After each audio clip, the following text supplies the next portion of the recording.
খেলাপি ঋণ, তারল্য সংকট আর আস্থাহীনতার চাপ বেড়েছে দেশের ব্যাংক খাতে। এর সমাধান না হলে অর্থনীতির ধস ঠেকানো যাবে না বলে মন্তব্য করেছেন সাবেক তত্ত্বাবধায়ক সরকারের উপদেষ্টা হোসেন জিল্লুর রহমান। এজন্য রাজনৈতিক সিদ্ধান্ত প্রয়োজন বলেও মনে করেন তিনি। শনিবার রাজধানীতে ব্যাংক গ্রাহক ফোরাম আয়োজিত সেমিনারে তিনি আরও বলেন, সংকট বিশ্লেষণ নয়, বরং সমাধানে মনোযোগী হওয়া জরুরি। খেলাপি ঋণ, তারল্য সংকট, সুশাসনের অভাব এবং আমানতকারীদের আস্থা কমে যাওয়া সংকটে দেশের ব্যাংক খাত। এ সংকট মোকাবিলায় সরকার ও বাংলাদেশ ব্যাংক নানা পদক্ষেপ নিলেও এখনও এ খাতে আস্থা ফিরেনি। ব্যাংক খাতের এমন পরিস্থিতি নিয়ে উদ্বেগ জানিয়েছেন অর্থনীতিবিদরা। সেমিনারে আমানতকারীরা বলেন, রাজনৈতিক হস্তক্ষেপ, দুর্বল নিয়ন্ত্রণ, খেলাপি ঋণের কারণে দেশের ব্যাংকিং খাতে দীর্ঘমেয়াদী সংকট তৈরি হয়েছে। অন্যায়ভাবে কোথাও আমার বিনিয়োগ করতে হয় নাই, অথচ আমার এই 40 লাখ টাকা থেকে এখন 20 কোটি টাকা প্রজেক্ট আমার পরিণত হয়েছে, কিন্তু একটা টাকা অনৈতিকভাবে আমি কোথাও খরচ করতে হয় নাই। এটা হলো ইসলামী ব্যাংক। মূল সমস্যা ছিল একটা unholy alliance among the state machinery এবং ব্যুরোক্র্যাটস। এদের একটা আনহোলি অ্যালায়েন্স। বক্তারা বলেন, আস্থার সংকট দূর করতে যারা অর্থ লুটপাট করেছে তাদের দৃষ্টান্তমূলক শাস্তি দিতে হবে। এছাড়া বাংলাদেশ ব্যাংকের স্বাধীনতা নিশ্চিত করাও জরুরি বলে মনে করেন তারা। বিশেষভাবে গুরুত্বপূর্ণ আমাদের ব্যাংকিং সেক্টর এবং ফাইন্যান্সিয়াল সেক্টর যেন লুটপাটের শিকার না হয়, সেটা নিশ্চিত করার জন্য তাই বাংলাদেশ ব্যাংকের স্বাধীনতা নিশ্চিত করাটা আমার দাবি। সমাধানের পথ খুঁজতে গেলে আমাদেরকে কিন্তু সংকটের এই যে বহুমাত্রিকতা, এটাই মাথায় নিতে হবে। এটা শুধুমাত্র ব্যাংকিং খাতের আভ্যন্তরীণ একটা যে অবশ্যই সেখানে সবচেয়ে বড় নজর, কিন্তু এগুলো এক অর্থে এনেবলড হয়েছে এই যে আইনি প্রক্রিয়ার অপব্যবহার, তথ্যের অপব্যবহার ইত্যাদি ইত্যাদির মাধ্যমে। সেমিনারে অর্থনীতিতে বিপর্যয়, কলুষিত নীতি প্রক্রিয়া, আমানতকারীদের দুর্ভোগ সহ 6টি সমস্যার কথা তুলে ধরেন আলোচকরা। সংকট সমাধানে সময়োপযোগী সাহসী উদ্যোগ নেয়ার পরামর্শ দেন তারা। আদ্রিতা রাইন, ইন্ডিপেন্ডেন্ট নিউজ, ঢাকা। গবেষণা সংস্থা পিপিআরসি আয়োজিত প্রাক বাজেট সংলাপে কথা বলছেন এনবিআর চেয়ারম্যান আব্দুর রহমান খান। সরাসরি চলে যাচ্ছে সেখানে। আমাদের বন্ড ম্যানেজমেন্ট সিস্টেম যেটা আমরা ডিজিটালাইজ করেছি, কম্পালসারি করেছি। এখন থেকে আমরা প্রত্যেকটা জিনিস কম্পালসারি করতে চাই ডিজিটাল সিস্টেমকে। প্রথম দিকে একটু হিকাপ হয়, কিন্তু এটা কয়েকদিনের মধ্যে মানুষ অভ্যস্ত হয়ে যায়। আমরা দেখেছি যদি আমরা কম্পালসারি না করি, কোনোটাই কিন্তু কেউ ব্যবহার করে না। এবং আমাদের বিশেষ করে ব্যবসায়ীদের অফিসে যারা স্টাফ থাকে তারাও কিন্তু অফিসে আসতে চায়। এটার একটা বড় সুবিধা আছে, কারণ বলে যে অফিস খরচ লাগবে, কারণ এর কোনো মানি রিসিট নাই।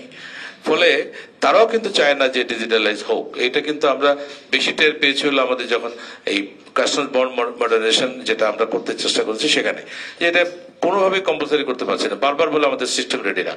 আমরা যখন পরে কম্পালসারি করে দিলাম, এখন তো দেখছি সেখানেও আমাদের মধ্যে প্রায় 40,000-এর উপরে এই যে ইউপি যেটাকে বলে, এটা অলরেডি গত জানুয়ারি থেকে গত 3 মাসে মোর দেন 45,000 কিন্তু অলরেডি অটোমেটেড পদ্ধতিতে ইস্যু হয়েছে। তাহলে এগুলো কি করে হলো, এটা আমাদের বিজিএম লোক ভাই ভালো বলতে পারবে। তার মানে কাজ হচ্ছে।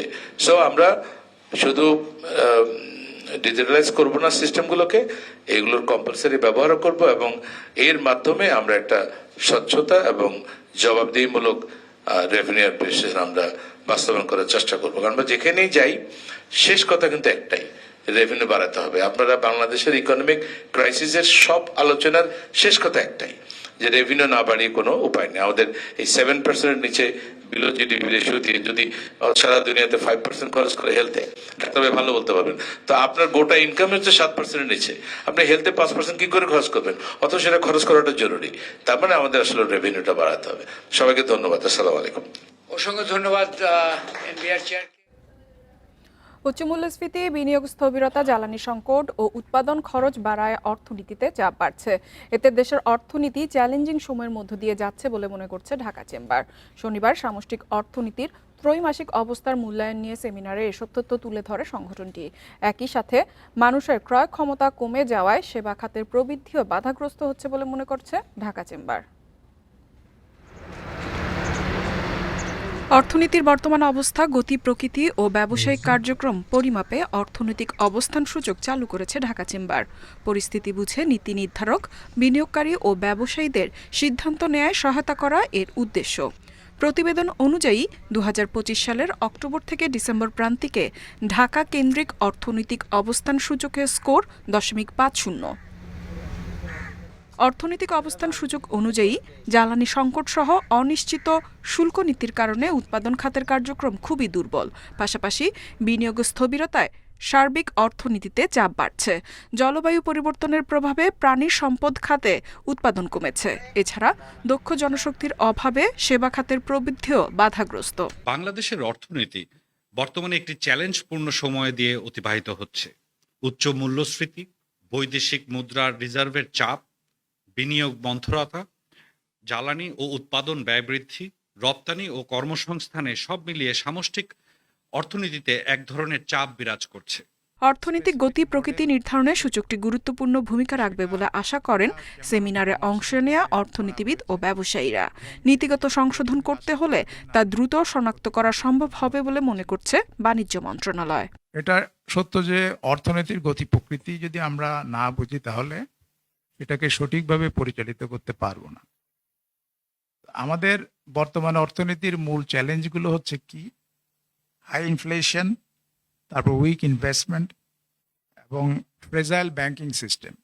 পরিস্থিতি উন্নয়নে পণ্যের দাম স্থিতিশীল সহ সরবরাহ ব্যবস্থা উন্নয়ন, এসএমই উদ্যোক্তাদের স্বল্প সুদে ঋণ সুবিধা, শিল্পে নিরবচ্ছিন্ন জ্বালানি ও অবকাঠামো সুবিধা এবং বন্দরগুলোতে পণ্য খালাস প্রক্রিয়া দ্রুত করার সুপারিশ করা হয়।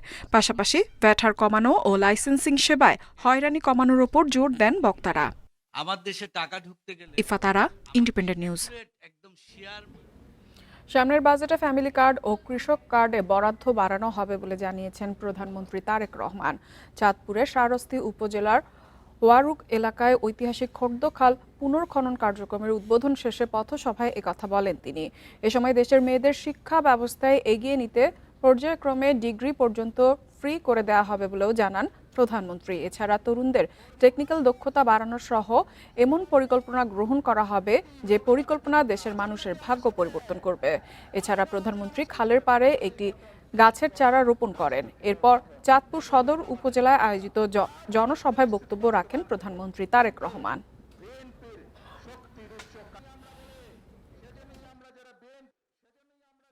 বাজেটের মধ্যে ফ্যামিলি কার্ডের জন্য বরাদ্দ রাখা হবে, সেই কার্ডে কৃষক কার্ডের জন্য বরাদ্দ রাখা হবে কৃষক ভাইদের জন্য। আমরা চাই মায়েরা যেমন স্বাবলম্বী হবে, আমাদের দেশের কৃষক ভাইরাও স্বাবলম্বী হবে। সেই জন্য কৃষক কার্ডের মাধ্যমে প্রতি বছর যাতে কৃষক ভাইদের যে সার, কীটনাশক, যেসব বীজ, ফসলের বীজ, এগুলো কিনতে যেই টাকাটির প্রয়োজন, তার একটি অংশ আমরা সরকারের পক্ষ থেকে ফ্যামিলি কার্ডের মাধ্যমে কৃষক ভাইদের হাতে পৌঁছে দিব, যাতে করে তাদের জন্য সমস্যা না হয়। অতীতের ভুল সংশোধন করে চামড়া খাতে রপ্তানি $12 বিলিয়ন উন্নীত করা হবে বলে জানিয়েছেন বাণিজ্য মন্ত্রী খন্দকার আব্দুল মুক্তাদির। শনিবার সাভার চামড়া শিল্প নগরী পরিদর্শন শেষে সাংবাদিকদের কথা বলেন তিনি। এ সময় চামড়া শিল্প নগরীর কেন্দ্রীয় বর্জ্য শোধনাগার দেখে এর উন্নয়নে নানা পরিকল্পনার কথা তুলে ধরেন মন্ত্রী। বলেন, কাগজে কলমে সিইটিপির শোধন ক্ষমতা 25,000 ঘন মিটার পানি, কিন্তু বাস্তবে হয় 15,000-এর মতো। কোরবানির সময় শোধন প্রয়োজন 45,000 ঘন মিটার।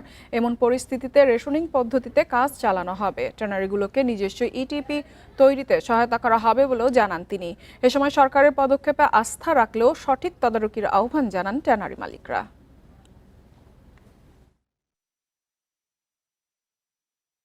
চ্যালেঞ্জ মানে কি? আমরা একটা লক্ষ্য স্থির করেছি এবং সেই লক্ষ্যে আমরা পৌঁছাতে চাই। তো লক্ষ্যে পৌঁছানোর জন্য আমরা সমন্বিতভাবে একটা পরিকল্পনা করছি, যে পরিকল্পনায় আমাদের পূর্বে কৃত ভুলগুলি আমরা সংশোধন করব, যেভাবে চামড়া আহরিত হলে চামড়ার উচ্চ গুণগত মান বজায় থাকে সেদিকে আমরা বিনিয়োগ করব। জ্বালানি খাতে 50,000 কোটি টাকা বকেয়া রেখে গেছে বিগত সরকার, যা পরিশোধে বর্তমান সরকারকে হিমশিম খেতে হচ্ছে বলে মন্তব্য করেছেন অর্থ ও পরিকল্পনা মন্ত্রী আমির খসরু মাহমুদ চৌধুরী। দুপুরে চট্টগ্রামের আগ্রাবাদে মা ও শিশু হাসপাতাল মেডিকেল কলেজের 18 তলা ভবনের ভিত্তি প্রস্তর স্থাপন অনুষ্ঠানে প্রধান অতিথির বক্তব্যে কথা বলেন তিনি। এ সময় মন্ত্রী জানান, অর্থনীতিতে ঘুরে দাঁড়াতে 2 বছর সময় লাগবে। 40,000 কোটি টাকার তেল গ্যাস বাজেট থেকে চলে গেছে, তবে এর মধ্যেও এবার বাজেটে স্বাস্থ্য খাতে সর্বোচ্চ বরাদ্দ দেওয়া হবে। হতদরিদ্র মানুষের জন্য বিনামূল্যে স্বাস্থ্যসেবা নিশ্চিত করা হবে বলেও জানান মন্ত্রী। সেক্টর এনার্জি সেক্টর 50,000 কোটি টাকার মতো বাকি রেখে চলে গেছে। মাশাআল্লাহ, এগুলো আবার সব পে করতে হচ্ছে। সুতরাং একটা বিরাট মানে অর্থনৈতিকভাবে একটা ভীষণ আমরা ঋণাত্মক অবস্থায় আছি। এখান থেকে প্রথমে আমরা এখান থেকে বের হতে হবে, তারপরে অর্থনীতি সামনের দিকে যাবে। রাজধানীতে যখন পশুর হাট বসার প্রস্তুতি চলছে, তখন খামারে অন্তত 60% কোরবানির গরু বিক্রি হয়ে গেছে। 80,000 থেকে 20 লাখ টাকার গরু মিলছে খামারে। হাসিল ও পরিবহনের ঝক্কি ঝামেলা না থাকায় খুশি ক্রেতারাও। তবে অন্যান্য বছরের মতো এবার খামারে নেই বিদেশি গরুর সরবরাহ।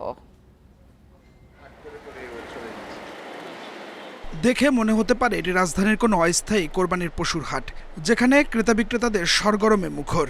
আদতে এটি একটি রাজধানীর খামার। ছুটির দিনে ছিল ক্রেতাদের উপচে পড়া ভিড়। হাটের ঝক্কি ঝামেলা এড়াতে রাজধানীবাসী এখন খামারমুখী। হয়তো প্রথম দিকে একটু দাম চড়া থাকবে, পরবর্তীতে দাম কমবে, ঈদের আগের দিন ছেড়ে দেবে ব্যাপারীরা, এরকম যে হয় প্রতিবারই এরকম। যেহেতু এটা খামার, এই কারণে আমরা পুরোপুরি শিওর হতে পারতেছি না যে দামটা কি পরিমাণ। হাট হইলে যেরকম একান্ত বুঝতে পারতাম, তারপরও বাড়তি লাগতেছে দাম। রাজধানীর খামারগুলোর 60% কোরবানির গরু এরই মধ্যে বিক্রি হয়ে গেছে। মধ্যবিত্ত থেকে উচ্চবিত্ত সবার জন্যই মিলছে কোরবানির পশু। অনেকে আবার পরিবার পরিজন নিয়ে ঘুরতে এসেছেন, যাচাই করছেন দাম। আজকে মোটামুটি আমাদের একটা ফাইনাল করার উদ্দেশ্য আছে, যেহেতু ধরেন সামনের সপ্তাহ পরেই তো ধরেন আপনার হাটটা শুরু হবে, আর আমরা আসলে এই গরমের মধ্যে হাটটা অ্যাভয়েড করতে চাচ্ছি। গরুগুলো সুন্দর আছে, এখন আমরা রিসার্চ করছি, এখানেও যাব, আবার হাটেও যাব, অবশ্যই সব জায়গায় করবো আর কি। তবে খামারিরা বলছেন কোরবানির পশুপালনের ব্যয় বেড়ে যাওয়ায় দাম কিছুটা বেড়েছে, তাই অন্যান্য বছরের চেয়ে খামারে গরুর সংখ্যা কম। সবসময় আমরা টার্গেট পেতাম 350 থেকে 400-র মতন, তো এবার আমরা এরকম 250-র মতন গরু রেডি করতে পেরেছি। আর আমাদের প্রাইস রেঞ্জ স্টার্ট হয়েছে 80,000 টাকা থেকে 12 লাখ 13 লাখ পর্যন্ত আছে। 500 কেজি পর্যন্ত আমরা অলমোস্ট লাইভ ওয়েটে বিক্রি করতেছি, যেখানে দেখা যাচ্ছে যে মানে ভ্যারিয়াস দামে আপনার লাইভ ওয়েটে আসে।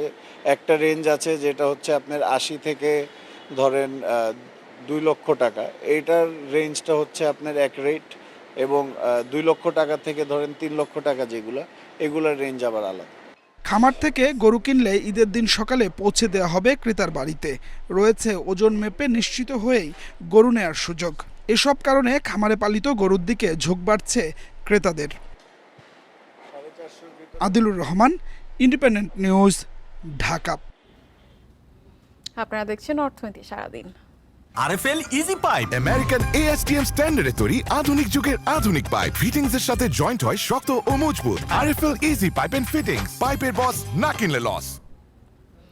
খাদ্য অধিদপ্তর দেরিতে ধান চাল সংগ্রহ শুরু করায় এবার বোরো মৌসুমে উত্তরাঞ্চলের কৃষকরা বড় ধরনের লোকসানের মুখে পড়েছেন। ধান কাটা শুরুতে সরকারি কেনা শুরু না হওয়ায় বাজারে নিয়ন্ত্রণে চলে গেছে ফরিয়াদিদের হাতে। তবে সরকারিভাবে সংগ্রহ শুরু হওয়ার পর ধানের দাম বাড়তে শুরু করেছে বলেও জানিয়েছে খাদ্য অধিদপ্তর। গত মৌসুমে উত্তরাঞ্চল সহ দেশের অন্যান্য এলাকায় বোরো ধান কেনা শুরু হয় 24 এপ্রিল। এবার ধান সংগ্রহ শুরু হয়েছে 3 মে।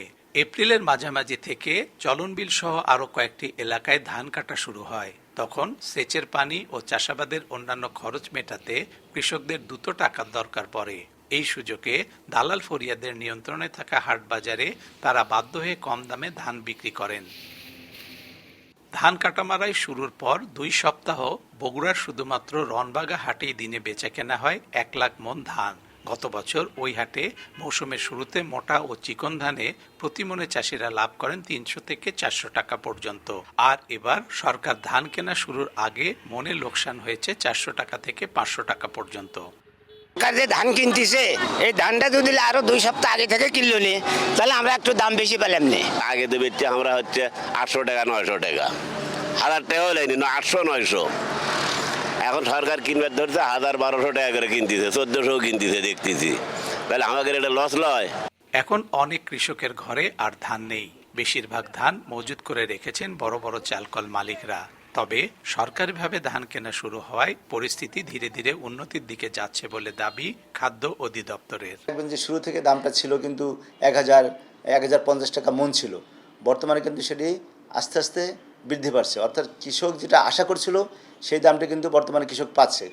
এ মৌসুমে সরকার ৩৬ টাকা কেজি দরে ৫ লাখ মেট্রিক টন ধান, ৪৯ টাকা কেজি দরে ১২ লাখ মেট্রিক টন সিদ্ধ চাল আর ৪৮ টাকা কেজি দরে ৫০,০০০ মেট্রিক টন আতপ চাল কিনবে। Hasibur Rahman, Independent news, Sirajganj. পিরোজপুরের নেসারাবাদের মিয়ারহাট বন্দর বাজারে আগুনে পুড়ে গেছে ১৬টি দোকান। এ ঘটনায় কোটি টাকার ক্ষয়ক্ষতির দাবি ব্যবসায়ীদের। স্থানীয়রা জানান, গতরাতে 10:30টার দিকে আগুনের সূত্রপাত হয়। খবর পেয়ে ফায়ার সার্ভিসের 2টি ইউনিট এসে কাজ শুরু করে। দোকানগুলোতে বিভিন্ন রাসায়নিক দ্রব্য থাকায় আগুন নেভাতে বেগ পেতে হয়। প্রায় 5.5 ঘন্টার পর ভোর 4টার দিকে নিয়ন্ত্রণে আসে আগুন। এদিকে হবিগঞ্জ শহরে সিনেমা হল এলাকায় মধ্যরাতে মশার কয়েল থেকে আগুন লেগে একটি দোকান পুড়ে গেছে। এতে প্রায় 2 লাখ টাকার ক্ষয়ক্ষতি হয়েছে বলে দাবি সংশ্লিষ্টদের। আর এই ছিল অর্থনীতি সারাদিনের আজকের আয়োজনে। ইন্ডিপেন্ডেন্ট টেলিভিশনের সব খবর আরো বিস্তারিত জানতে চোখ রাখুন ফেসবুক, ইউটিউব এবং এক্সে। আমন্ত্রণ আমাদের পরবর্তী সংবাদে।